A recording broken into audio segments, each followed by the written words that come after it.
ठीक है, तो ये पाइथन में बहुत सारे मतलब प्री डिफाइंड फंक्शंस है जो स्ट्रिंग पे काम करते हैं, जैसे capitalize, casefold, center, count, encode. ठीक है, और इन सब का मतलब क्या है ये डिस्क्रिप्शन में लिखा है। कैपिटलाइज का मतलब converts the first character to upper case. तो वही हमने किया था, जैसे कि मान लो कैपिटलाइज। ठीक है, अगर जेड है, तो अगर मान लो पहला अगर ऑलरेडी है कैपिटल, ठीक है, तब तो ये कुछ नहीं करेगा। अगर पहला कैपिटल है तब ये एज इट इज ही रहेगा। ठीक है, पहला कैपिटल एज इट इज करेगा और बाकी के जितने, जैसे कि मान लो सेकंड वाला अगर कैप्स था तो उसको फिर छोटा बना देगा। इसका मतलब कैपिटलाइज फंक्शन क्या करता है, जितने भी मान लो कैपिटल लेटर्स होंगे, ठीक है, उन सबको स्मॉल बना देगा एक्सेप्ट द फर्स्ट कैरेक्टर। तो जैसे कि मान लो इसमें देखो वी कैपिटल था, आई कैपिटल था, लेकिन हमने कैपिटलाइज फंक्शन यूज किया, तो आउटपुट क्या आया, आउटपुट आया वी कैपिटल और बाकी सब स्मॉल केस में। ठीक है, तो ये आई को भी इसने छोटा कर दिया। और अगर हमें पूरा का पूरा स्ट्रिंग करना था तब तब क्या यूज होता है, अपर, अपर फंक्शन। ठीक है, अपर से क्या होता है, पूरा स्ट्रिंग अपर केस में बदल बदल जाएगा। तो ये देखो पूरा स्ट्रिंग अपर केस में बदल गया। और लोअर तो कॉमन सेंस है, लोअर फिर वही होगा, अपर का ऑपोजिट। ये क्या कर देगा, पूरा स्मॉल में बदल देगा सबको। ठीक है,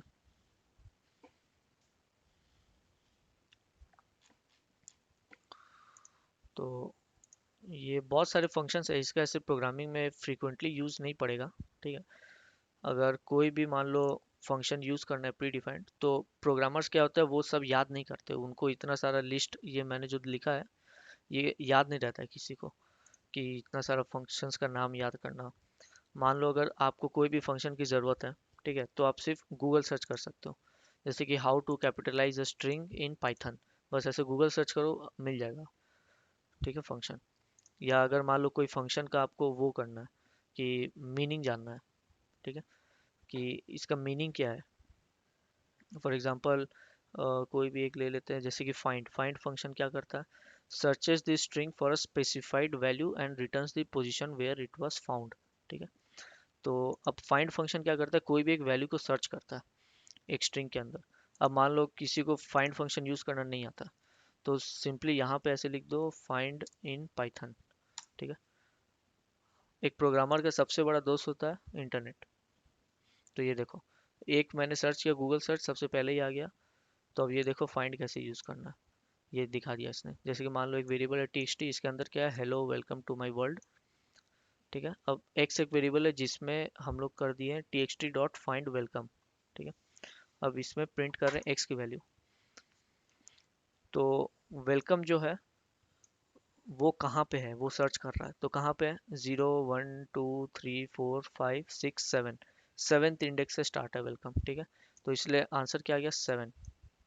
ठीक है, अगर यहाँ से होना है तो ये देख लो, जैसे कि मान लो मैंने फाइंड फंक्शन यूज़ किया, अब मुझे फाइंड करना है कि एच कहाँ पे है। ठीक है, तो मैंने सिर्फ सिंपली दूंगा मैं ऐसे एच।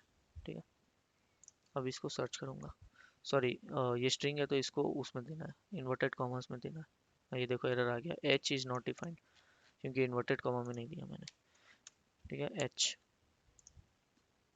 अब इसको रन करो, तो ये एच को फाइंड करेगा अब, कि एच कहाँ पे है। ये देखो 3, 3 मतलब थर्ड इंडेक्स, 0 1 2 3 थर्ड इंडेक्स।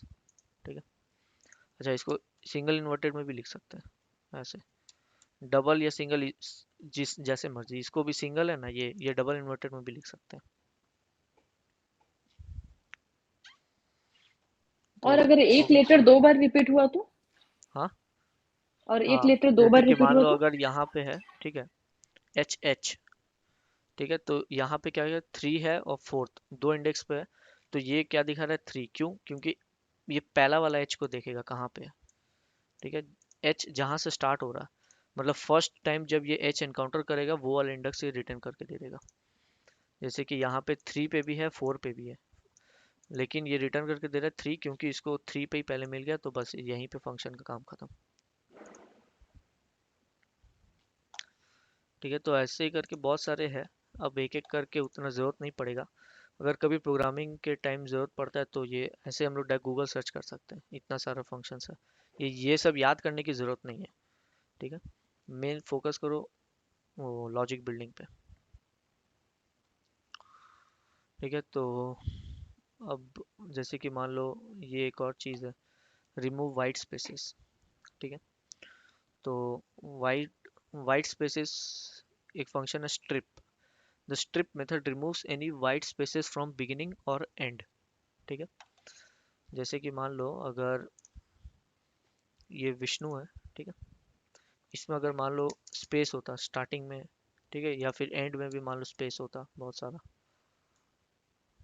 ठीक है, तो अगर मैं इस नेम वेरिएबल को प्रिंट कर रहा था तो क्या प्रिंट होता, एज इट इज प्रिंट हो जाता स्पेस के साथ, है ना। ये देखो स्पेस के साथ प्रिंट हो गया।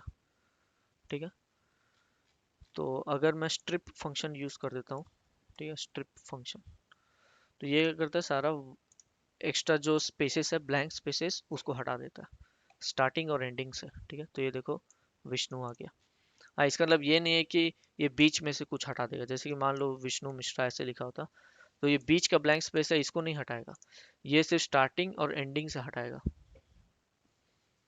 ये देखो बीच का अभी भी स्पेस है यहाँ पे, एक जो स्पेस था विष्णु मिश्रा के बीच।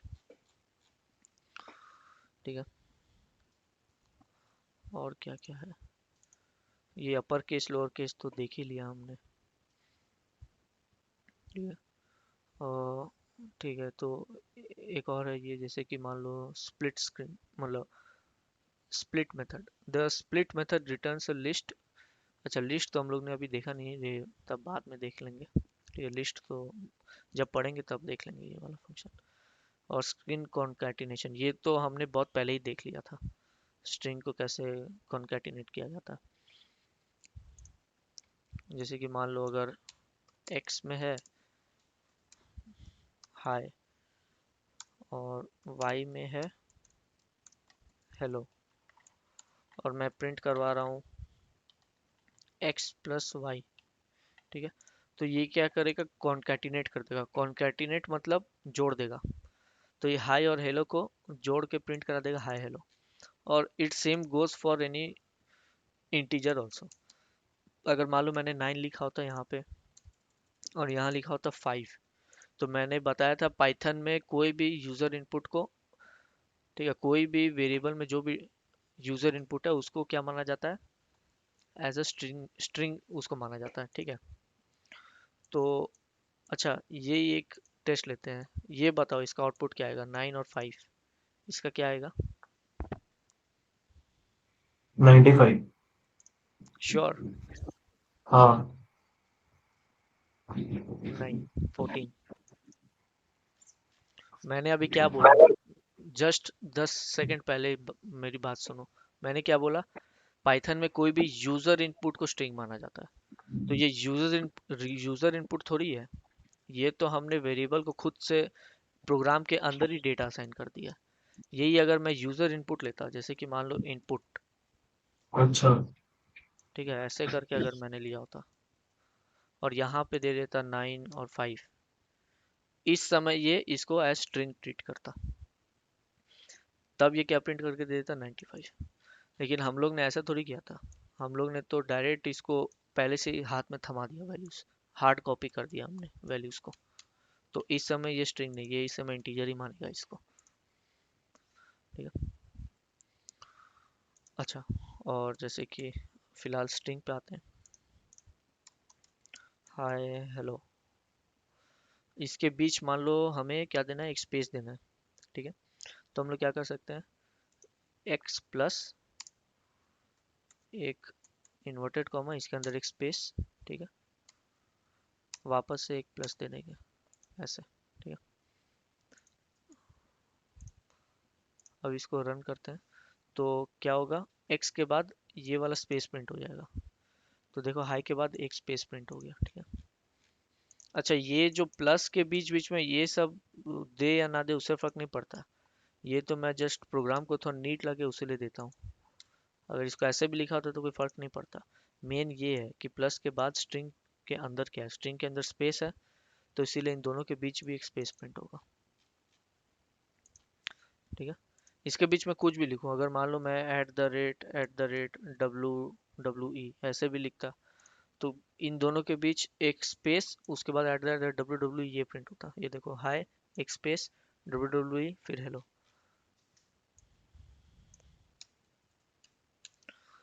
ठीक है, स्ट्रिंग कॉन्कैटिनेशन हो गया। और एक और important function replace, the replace method replaces a string with another string. ठीक है, तो जैसे कि मान लो ए है, ए वेरिएबल, इसके अंदर क्या, हेलो वर्ल्ड। हम लोग ने क्या लिख दिया, रिप्लेस। और रिप्लेस फंक्शन दो आर्गुमेंट लेता है। पहला आर्गुमेंट होता है कि जिस वर्ड को रिप्लेस करना है, जिस कैरेक्टर को रिप्लेस करना है, एच। और दूसरा क्या है, जिससे रिप्लेस करना है, जे। तो सारा एच जे में बदल जाएगा। ठीक है, इसको यहाँ पे देखते हैं। जैसे कि मान लो एक वेरिएबल है एक्स, इसमें मान लो नाम है, क्या नाम दे, कुछ भी दे दो यार। जैसे कि मान लो दिशा ही है। ठीक है, अब मैंने लिख दिया एक्स डॉट रिप्लेस, ठीक है, डी कॉमा एच। ठीक है, तो ये क्या करेगा, डी को रिप्लेस कर देगा एच से, मतलब पहला आर्गुमेंट रिप्लेस हो जाएगा सेकंड आर्गुमेंट से। तो ये क्या हो गया, हिशा। ठीक है, अच्छा मैं अगर मान लो डी आई लिख देता पहले, ठीक है, तब क्या होता, ये जो पूरा डी आई है, इसके जगह रिप्लेस होकर एच आ जाता। तो देखो पूरा डी आई हट के एच आ गया, तो हिशा हो गया ये। ठीक है, ऐसे ही तो जहां जहां डी आई, जैसे मान लो यहाँ भी एक और डी आई होता। ठीक है, फिर ए बी सी, फिर कोई डी आई ऐसे लिखा हुआ है। ठीक है, और अगर अब ऐसे चला, ठीक है, तो जहां जहां डी आई है वहां वहां देखो एच आ गया। ठीक है, तो ये पहला आर्ग्यूमेंट है, ये दूसरा आर्ग्यूमेंट। तो रिप्लेस फंक्शन क्या करता है, पहला आर्ग्यूमेंट खोजता है, और हर एक जगह जहां पे उसको ये पहला आर्गुमेंट दिख रहा है, वहां वहां ये सेकंड आर्गुमेंट को पेस्ट कर देता है। ठीक है, तो ये रिप्लेस फंक्शन।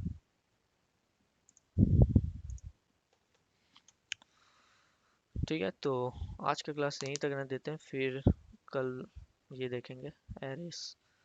ठीक है,